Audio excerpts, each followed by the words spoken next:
Hi everyone and welcome back to my channel. In today's video we're making these delicious pine tarts. This is a Guyanese treat and it's something that I really love. So let me show you all how to make this and the kids are going to love it. We're going to start this recipe. In our pot we're adding in our blended or pureed pineapple. Don't add any water when you're pureeing it. Once it's nice and fine, that's how you want it. To this, we're going to add in brown sugar. Now, I used 1/4 cup. You'd want to taste and adjust depending on your sweetness level. 1 cinnamon stick and some freshly grated nutmeg. I always prefer to use the fresh nutmeg rather than the pre-grated nutmeg. Now, we're going to give everything a mix and bring this up to a simmer. You want to do this on a medium-low heat, but not too high. And you'll see how it starts changing as it's cooking. And this is how it's thickening up. And look at that. You see how it has reduced and it's thickened quite considerably. Now I'm going to add in some coconut essence because pineapple and coconut goes great together. Mix that in and then set this aside. This is now ready. We want it to cool down. So in the meantime, let's prepare the dough. So to my flour, I'm adding in salt. In goes butter. You want to use cold butter and vegetable shortening, Crisco cooking lard. And we're going to break that into the flour until it resembles fine breadcrumbs. Then we're going to take our water. I'm using ice cold water.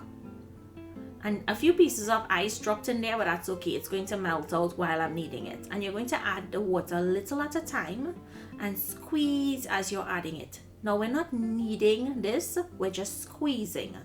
So squeeze, squeeze, squeeze, and then add. And as you start squeezing, you take a good bit in your hand, squeeze it together. If it holds into a ball shape or it holds that shape, you'll know that it doesn't need any more liquid. But if you have dried flour on the side, you can add some water to that and keep bringing it together until it can all come together into one dough ball. You want to make sure and don't put too much liquid. You just want enough where it can hold together in that bowl. Now once you have it into this bowl, we're going to transfer it to a piece of plastic wrap. I'm using Glad Press and Seal. And we're going to fold that and refrigerate this dough for about 15 minutes. Okay, let's make the liquid that we're going to paste over the tarts. So to milk, I'm going to add in 1 egg. Now if you didn't want to add the egg, it's totally optional. You can omit it. And I'm adding in some yellow food coloring to this also. Because when you buy pine tarts, you get that yellow exterior and it has a dot of red. I'm not sure why they put that dot of red, but we'll omit that part. I guess that's so they know what type of pastry it is. So mix well and set aside.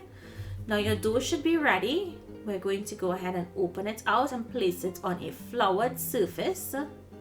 And we're going to roll this out to about 1/4 inch in thickness. Now, as you're rolling it out, if it starts to break apart on the ends, that's okay.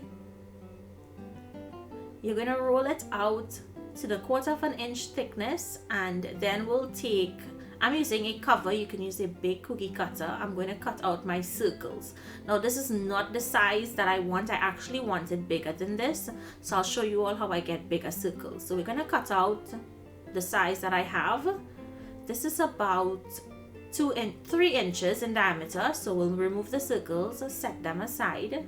And you see that rest of dough, although it looks cracked up, guess what? You bring that back together into a ball, roll it out, and you can make some more rounds. So I'm just going to set this aside. Next, we're going to take one of the rounds, flour your surface, and using your rolling pin, we're going to open it to about 5 inches in diameter. So you still maintain that circle, and you get to stretch it a little bigger. Place a tablespoon of that filling in the center, and now we're going to fold this like a triangle. So you don't want to fold it like a half, but side to side, just like that, and then you'll bring the bottom flap up. And that's it. That's your first triangle. So we're going to set this aside and do the rest, and then we're going to brush it with that mixture that we made. And these bake for 350 degrees Fahrenheit for 30 minutes until they're done. Once they're done, oh, your kitchen is going to smell heavenly. I'm transferring it to a cookie rack so it doesn't sweat at the bottom. And once they're cooled, you can enjoy. Just look how beautiful and flaky that pastry is. And that jam, perfect. Not too gooey and it doesn't ooze out of the pastry. So I hope you guys enjoyed today's recipe. Make it, comment down below, let me know what you think. Please leave your requests in the comment section. Thank you for watching, and I'll see you in my next video. Bye everyone.